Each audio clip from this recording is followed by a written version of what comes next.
আমরা pay স্কেলটা pay কমিশনটাতে কাজ করছে, তারা একেবারেই একদম থামে নাই, তারা নিরবিচ্ছিন্নভাবে কাজ করছেন। তারা বলছেন, আমাদের সাথে যোগাযোগ করেছেন, কি করছেন না করছেন সেটা আমাদের ব্যাপার না। কমিশনের রিপোর্টটা আমি আশা করছি যে যদি পে কমিশনের বিষয়ে কালকে পরশু কথা হবে, এটা 21 জন মেম্বার, তারা সব কিছু বিচার বিবেচনা করে সেটার সাথে সাথে আবার ইস্যুটা আসবে, যারা কি জানি বলে জুডিশিয়ারি রিপোর্টটা আলাদা, আবার ডিফেন্সের জন্য একটা সাব কমিটি তারা আসে, ওটা তিনটাকে ইস্যু করে আমাদেরকে সরকার। স্যার নির্বাচনে নিয়ে আমি একটা ডেট ঠিক করে বলবো, পরে আপনি জানতে পারবেন। স্যার নির্বাচনে স্যার বডি ক্যামেরার বিষয়ে স্যার কোনো সিদ্ধান্ত হয়েছে কিনা? Body camera home ministry decision নিচ্ছে। আপনারা স্যার আপনাদের কাছে বাজেট চেয়েছে কিনা স্যার নির্বাচন কমিশন তো হোম মিনিস্ট্রি? না, ওটা আমাদের কাছে স্পেসিফিক খালি আসছিল পারচেস কমিটিতে যে ওদের হোম মিনিস্ট্রি স্বরাষ্ট্র মন্ত্রণালয়ের বাজেট আছে, তো ওখান থেকে আমরা বলছি আপনারা খরচ করবেন, ওটা যতটা কিনবে ওদের সব ওদের আমাদের ইসে থেকে কোনো ডিরেকশন নাই। ওটা কি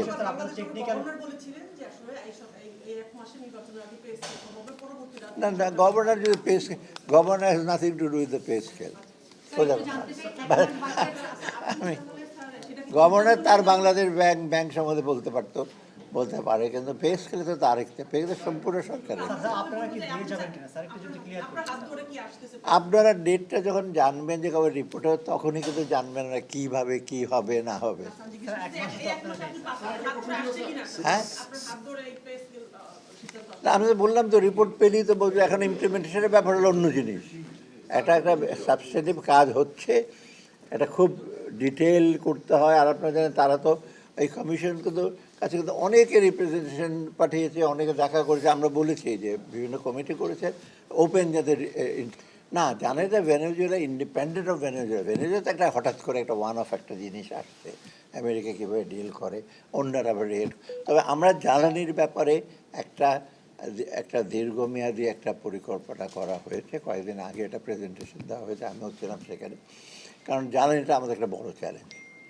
জ্বালানি যদি আমরা ইনশিওর না করতে পারি, লোকাল প্রোডাকশনরা জ্বালানির দুইটা দিক আছে, পাওয়ার এবং এনার্জি, তাই না? একটা ইলেকট্রিসিটি, আরেকটা হলো, ওই দুইটা দিকে একটা কম্প্রিহেন্সিভ ইস্যু করা হয়েছে। আমাদের নিজস্ব অফশোর ড্রিলিং, তারপরে আপনার কয়লার ব্যবহারটা কীভাবে করবে, মধ্যপাড়ার কয়লাটা আছে সেটা, হার্ড রক এবং কয়লাগুলো, এগুলো একটা কম্প্রিহেন্সিভ ইস্যু করা হয়েছে।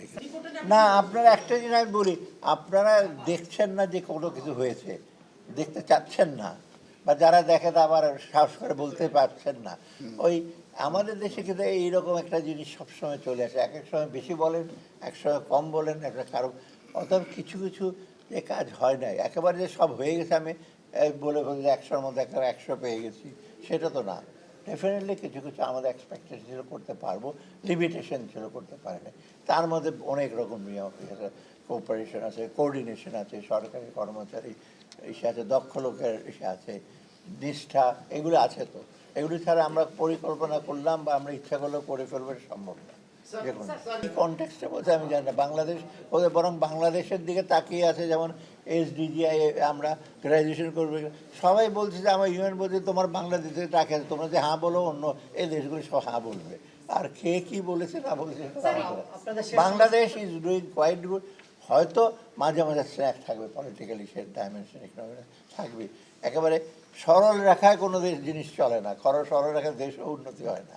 বললাম তো, উচ্চ মূল্যস্ফীতি শুধু সাপ্লাই ডিমান্ড হিসেবে করা হয় না, খালি পলিসি রেট বাড়িয়ে দিলাম আর ওইদিকে সাপ্লাই, কিন্তু একটা সেটা বাজারের ডায়নামিক্সটা ইজ বিয়ন্ড ইকোনমিক্স, এটা বিয়ন্ড লোকের মনিটরিং, লোকের কোঅপারেশন, প্লাস সবচেয়ে বড় হলো গভর্নেন্সের ব্যাপার। পলিটিক্যাল গভর্নেন্স যদি না থাকে, শুধু ইকোনমিক্স দিয়ে, যে আমি বললাম তো ভোজ্য কী জানি ভোজ্য দ্রব্য একটা ইন্সপেক্টর পাঠিয়ে দিয়ে ম্যাজিস্ট্রেট পাঠিয়ে হয় না।